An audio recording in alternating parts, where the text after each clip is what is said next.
Okay, so Nic Parris is an Instagrammer and character artist and also a storyboard artist. And he has some really great tips for designing a 3D looking environment for your cartoons or graphic novels. So these are Parris Nic's tips on creating great settings for animations and graphic novels. I'm just going to present the slideshow now. So, a quick tip on how to make a shot look a little more cinematic. First, lower the horizon line. Add some foreground elements. Draw the background following the grid.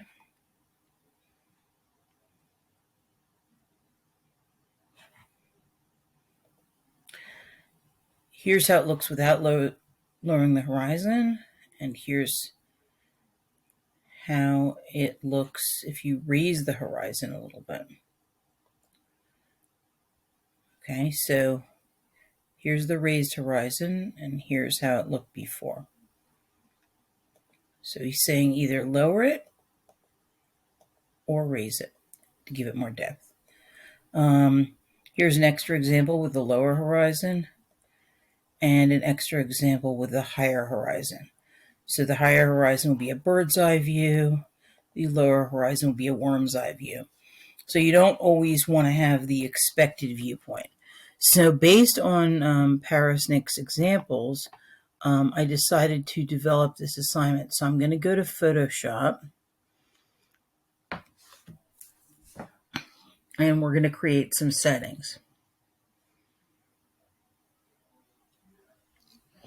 So the first thing I want to do is I'm going to create a new document. And because I'm going to be using it for an animation, I'm clicking on Film and Video. And I want it to be the full HD. And I want it to be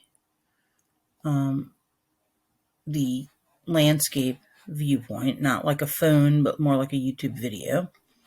And I'm going to hit create. The DPI here is only 72. That's because it's for video. However, because I might want to print this, I'm going to make it 300.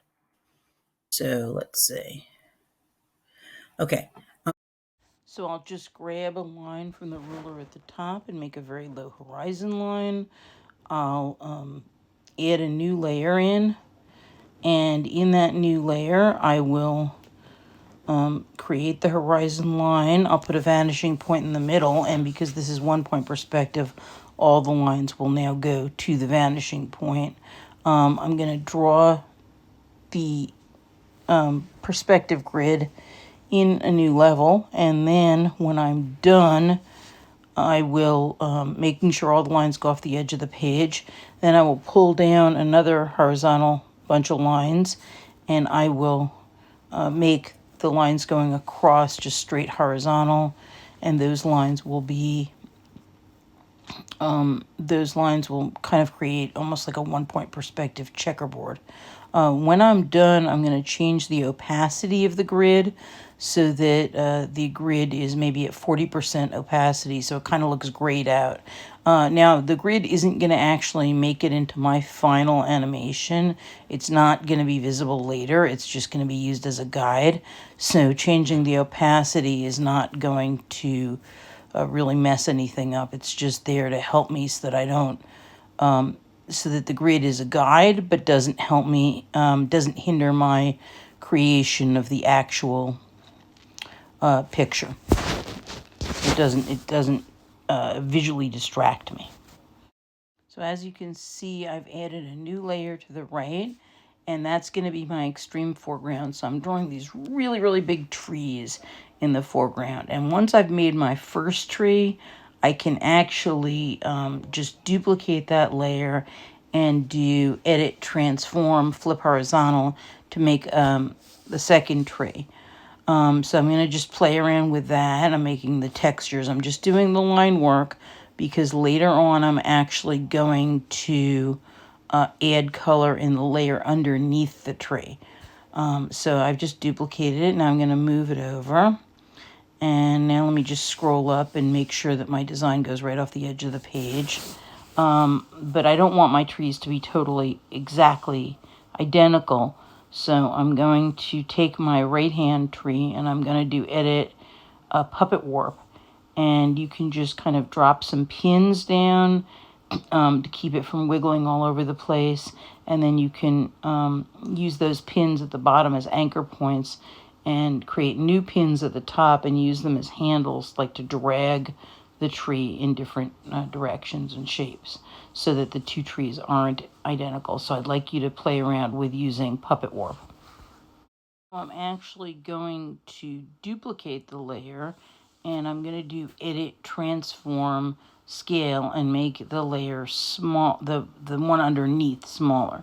So you always want to think of it as a stack of papers where the top of the stack or the top layer is in front and the subsequent lower layers are farther away in the stack. So you can just play around with that. You can do edit transform scale, and if you want to stretch something, just hold the shift key down while you're changing the scale and you can stretch it. When you're done stretching it and you've put it in the position that you want, you can duplicate the layer, flip horizontal and make more trees and just distort them so they don't look exactly identical. So I'm using all sorts of quick little shortcuts here to speed up my workflow. But notice how I hid the front layer so that I could work on the middle layer without the front layer distracting me. And when I'm done, I'm going to need to add a little bit of foliage to this.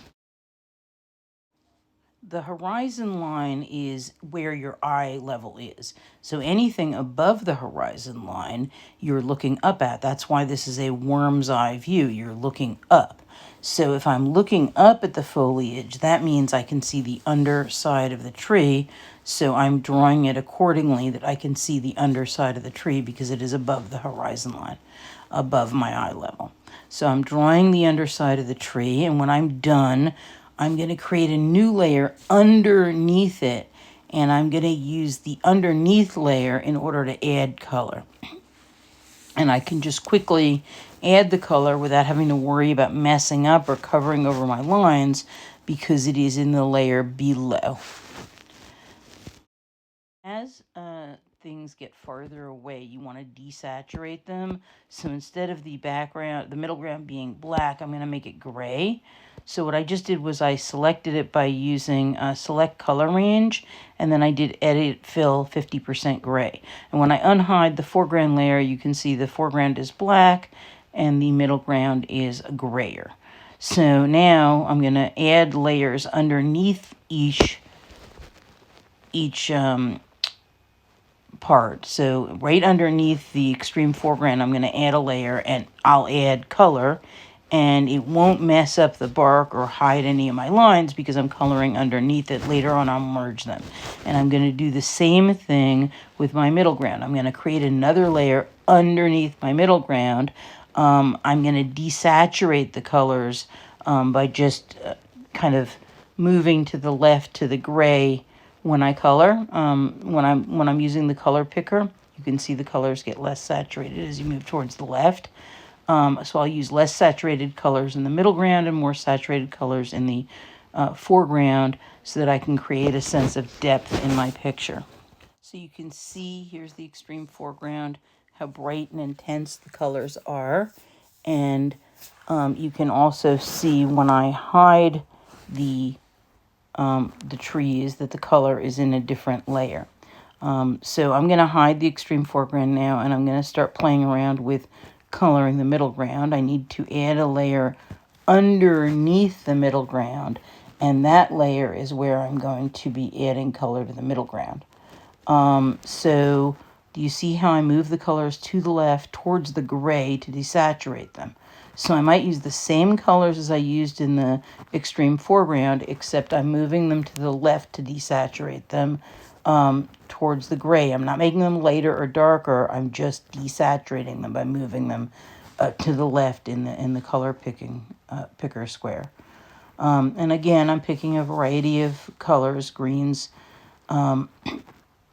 so that it looks like maybe the light's coming through the trees. You wouldn't have the trees be all the exact same color because the ones that are on the underside will appear darker because they're in shadow. So again, all my coloring is done in the lines underneath the lines that I drew. So I'm playing around with that. Let's see how it looks when I'm done.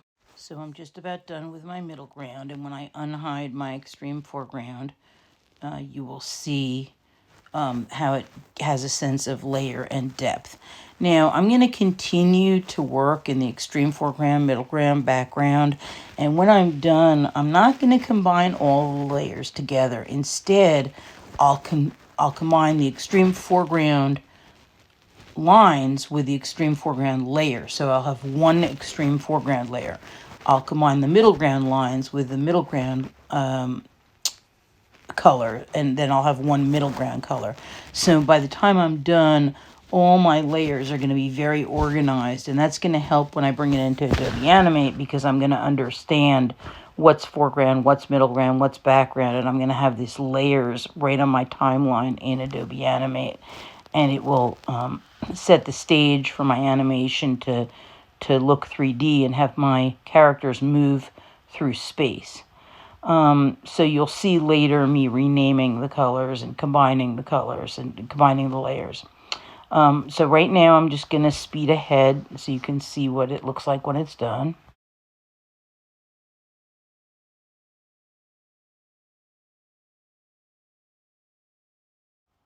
And one of the things you're going to notice here is that the sky is too bright. So what I'm doing is I'm going to add another layer above the sky, and I'm going to fill it with 50% gray. Okay, and then I'm going to mess around with the opacity so that it ends up being almost transparent. So it's like you're looking through this grayish haze at the background. One tricky thing here is you have to be extremely intentional about what layer you're in. You don't want to accidentally draw on the top layer something in the background. So you constantly have to pay attention to where you're drawing and what layer, what is in what layer. Because it's going to matter when you bring it into Adobe Animate and you have your character moving through the layers, and you want them to make logical sense. You don't want somebody to be overlapping something in the extreme foreground when they're supposed to be standing in the background, because it'll destroy the illusion of depth in your finished artwork. Nice thing about drawing in the correct layer is that you don't mess up anything that's supposed to be in front of it.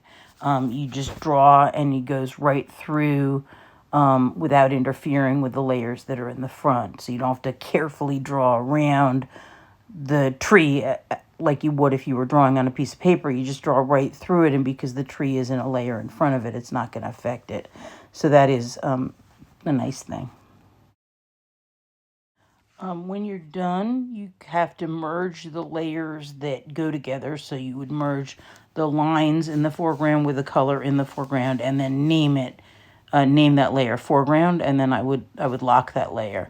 You're going to merge the color and the lines that are supposed to be in the middle ground with each other, name it middle ground, and lock that layer. So you do need to make sure that the layers ultimately are separate, that everything that's supposed to be in the background is in one layer. Everything that's supposed to be in the middle ground is in one layer. Everything that's supposed to be in the foreground is in one layer, and that the layers are not combined with each other. And also that things look less saturated when they're farther away, and more bright and intense when they're near you, that things that are farther away are smaller, and that things that are farther away and in the background are closer to the horizon line, and things that are in the extreme foreground are going to be farther away from the horizon line. If they're on the ground below your eye level, they would be near the bottom of the page. If they're above your eye level, they'd be near the top of the page. So you're sort of thinking about the organization of your picture. The one thing I want you to not do, though, is please don't put the sun anywhere in your picture. A lot of teenagers have this tendency to put a little corner sun in their picture like they were in kindergarten. So it kind of ruins the illusion of depth when you put a little corner sun because it makes it look like a real little kid did it. So that's something I would avoid. Before you upload your final version to Google Classroom, there are some finishing touches that can help your landscape to look even more three-dimensional. I'm going to show you how to desaturate the middle ground and background, and I'm also going to show you how to very quickly add shadows using the burn tool. To make the background appear farther away, go to that layer and click on Image, Adjustments, and Vibrance and lower the saturation. Otherwise, your landscape will appear flat. To add shadows, use the Burn tool. You can adjust the size and opacity and how fuzzy the edges are, just like you would with any other brush. If you click on the last tool in the tool menu, right above the color picker, all the hidden tools will appear. The Burn tool looks like a gripping hand. These finishing touches are very important in creating the illusion of a three-dimensional space.